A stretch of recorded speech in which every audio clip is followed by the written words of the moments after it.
Dan sudah bergabung melalui sambungan Skype dengan dokter spesialis kejiwaan Sati Raja Sitanggang dalam sesi Pakar Menjawab. Ya, selamat pagi dokter. Semua kalangan ini tampaknya terkena dampak COVID ya. Tidak hanya karena faktor ekonomi, tapi juga karena kejenuhan rutinitas sehari-hari di dalam rumah. Nah, cara untuk mengenali stres ini seperti apa dok? Untuk mengenali ciri-cirinya itu?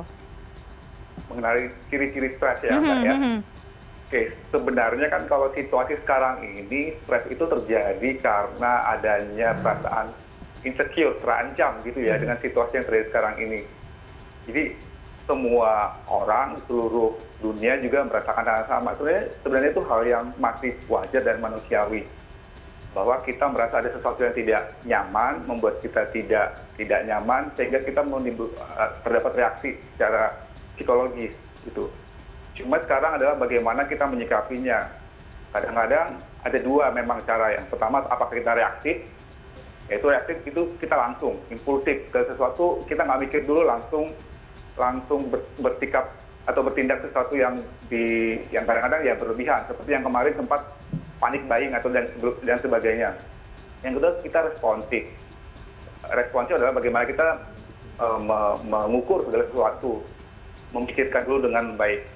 Kadang-kadang ciri stres itu adalah ketika kita tidak mampu untuk mengendalikan emosi kita gitu loh. Jadi segala sesuatunya itu hanya berdasarkan emosi, tidak lagi berpikir secara logika. Dan emosi yang muncul itu yang sering adalah bisa jadi misalnya tidak bisa tenang, gelisah, dan juga mungkin gangguan tidur, ketegangan, segala macam mudah emosi atau irritable. Itu yang mungkin bisa tanda-tanda orang yang mengalami kondisi stres gitu Mbak. Iya dok, kalau tadi ada informasi terkait dengan paparan berita-berita ya, terkait dengan COVID yang banyak beredar, salah satunya selain tadi kejenuhan, karena aktivitas yang hanya di rumah saja seperti itu. Apakah memang kita masih tetap, mungkin buat warga yang tidak bekerja di dunia media seperti kami, masih tetap membutuhkan informasi tersebut, lalu bagaimana memfilternya sehingga juga tidak terprovokasi dan menjadi emosi dok? Oke. Satu hal yang mungkin perlu kita lakukan adalah kita mengambil data atau informasi dari sumber informasi yang terpercaya. Kalau memang di Indonesia kita punya dari Kementerian Kesehatan atau dari BNPB ya, tentang bagaimana data yang terakhir gitu. Dan seringkali yang terjadi adalah kita lebih mempercayai data-data yang beredar di WhatsApp group atau Facebook yang sebenarnya yang nggak terlalu bisa dipercaya validitasnya. Gitu. Jadi pertama yang perlu kita pegang adalah informasi dari sumber yang terpercaya, seperti dari pemerintah maupun dari lembaga yang memang sudah ditentukan sebagai ofisial yang memberikan data terhadap kondisi COVID ini gitu. Jadi dan memang perlu kita lakukan juga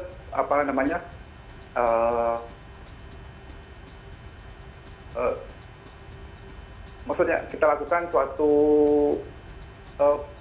pengurangan informasi yang memang tidak perlu gitu. Jadi kalau misalnya kita setiap jam mau melakukan cek di handphone atau media sosial, mungkin kita bisa lakukan pengurangan pagi, siang, malam seperti itu. Jadi tidak terlalu perlu sering untuk membuka media sosial seperti itu. Betul. Jadi nggak harus 24 jam juga ya. Betul, harus menjadi orang yang terupdate di dunia begitu ya, agar tidak ketinggalan berita. Nah, dok, ini terkait juga emosi. Tadi kan Anda katakan reaktif dan juga responsif. Tapi ada juga nih emosi katanya bisa dipicu karena meningkatnya hormon kortisol dan pola makan. Nih benar nggak sih dok?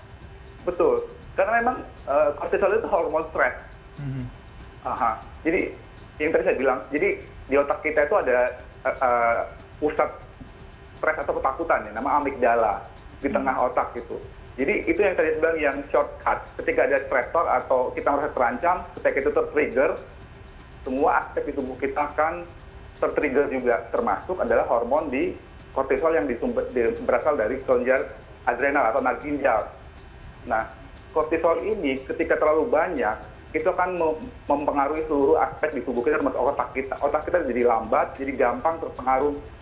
Jadi susah untuk melakukan analisis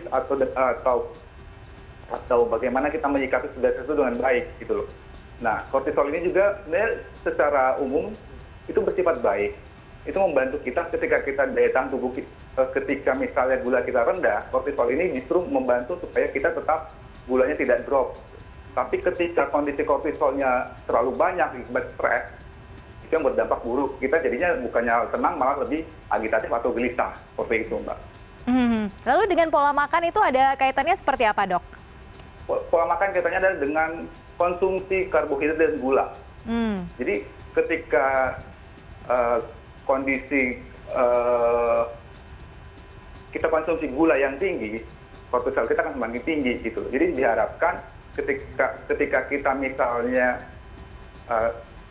puasa ini ya, makannya yang memang seimbang mestinya, pola makan sehat. Jadi sebaiknya hindari yang konsumsi gula atau karbohidrat yang terlalu tinggi gitu. Jadi secukupnya saja gitu. Iya. Iya, karena kan kalau orang mengira, termasuk saya begitu ya, sangat suka mengkonsumsi gula yang manis-manis begitu, suka menekan emosi, tapi ternyata itu yang bisa memicu hormon kortisol itu tadi ya. Kalau terlalu banyak, Mbak. Oke. Kalau memang masih sewajarnya ya wajar, karena memang kita dalam puasa ini kan perlu gula, perlu energi gitu loh. Itu ketika kondisinya terlalu banyak itu berdampak buruk. Kebalikannya yang muncul seperti itu. Iya, ini terkait dengan pola makan, Dok, dan juga faktor internal ya. Karena kalau tadi eksternal adalah bagaimana kita bisa memfilter informasi apa saja, kemudian bagaimana kita bisa menyikapi kondisi di lockdown seperti saat ini ya. Lalu makanan nih, Dok, tadi kira-kira kandungan gizi ataupun jenis-jenis makanan tertentu yang bisa direkomendasi oleh dokter untuk dikonsumsi kita untuk menekan kortisolnya tidak terlalu tinggi nih ya, sehingga kita juga bisa lebih woles gitu menjalani puasa dan juga menjalani di rumah aja seperti ini, Dok. Pertama mungkin pola hidup sehat yang paling utama ya, yang dianjurkan oleh pemerintah. Yang tadi kita ketika di rumah saja, terus cuci tangan dulu seperti yang sudah dianjurkan. Makanan yang paling utama sekarang bagaimana kita cairan tubuh cukup nih. Walaupun puasa, kebutuhan cairan 2 liter per hari itu harus terpenuhi. Itu. Yang kedua, makan buah dan serat yang memang yang cukup. Ya. Lalu tadi saya bilang, walaupun kita puasa kadang seharian, kita ketika buka puasa langsung kayaknya pikirnya gula gitu ya, supaya ini. Tapi sebenarnya yang paling penting adalah ketika cukup minum 1 gelas, udah cukupkan dulu itu, lalu makannya nanti makan seperti biasa. Jadi kita makan, kalau memang pengen makan lagi ya dicicil gitu, jangan langsung sekali makan kayak lahap kayak kalap gitu loh. Jadi dicicil aja, kalau mau makan lagi nanti setelah berapa jam setelah buka atau seperti itu. Jadi usahakan yang memang yang gampang dicerna oleh tubuh kita gitu. Jadi karena ketika makanan-makanan itu susah dicerna, otomatis tubuh kita akan bereaksi agak lebih keras, itu berdampak juga ke seluruh tubuh seperti itu. Oke, lalu dengan anak-anak gimana, Dok? Ini kan juga mereka tidak bertemu temannya begitu ya, tidak bersosialisasi juga karena harus di rumah. Apalagi kalau misalnya orang tuanya juga tidak memiliki waktu yang cukup untuk juga berkomunikasi dengan mereka. Nah, ini gimana nih solusinya, Dok? Sebenarnya kan di rumah saja itu sekarang banyak efeknya ya, ada efek positif, ada efek negatif ya sebenarnya ya. Sebenarnya kita mau lihat efek positifnya. Ketika selama ini orang tua sibuk kerja, anak-anak di rumah gitu. Sebenarnya kondisi sekarang work from home, study from home itu bisa dimanfaatkan sebagai momen untuk kita kembali lagi rekonsiliasi, konsolidasi gitu di dalam rumah gitu ya. Nah, jadi kalau memang selama ini kegiatannya fokus orang tuanya hanya di sini, ya mulai lagi untuk kembali menjalin komunikasi atau relasi dengan anak atau keluarga di rumah. Lalu kegiatan-kegiatan yang bisa dilakukan adalah misalnya ada kegiatan-kegiatan yang bisa dilakukan bersama, misalnya permainan, board game, atau mengerjakan tugas-tugas rumah tangga bersama-sama gitu. Artinya situasi di rumah itu bisa juga kita ciptakan senyaman mungkin dengan situasi di keluarga kita gitu loh. Jadi kalau selama ini kita komunikasinya kurang, atau kita memang karena orang tua sibuk, anak-anaknya juga sibuk dengan sekolah, ya ini saatnya untuk kita kembali menjalin lagi komunikasi yang baik seperti itu, Mbak. Iya, karena takutnya nanti orang tuanya lagi sibuk update, terus begitu ya informasi anaknya jadi dibiarin, nah anaknya juga jadi stres sendiri kan jadinya. Jadi memang harus diajak komunikasi ya, Dok ya. Seperti apa, Dok, cara untuk berkomunikasi dengan anak juga? Sekarang sih banyak ya kegiatan yang fun ya, Mbak. Kayak kegiatan misalnya permainan, board game atau apa gitu. Ini bisa dilakukan sebenarnya bersama-sama. Misalnya ya orang tua kasih waktu lah.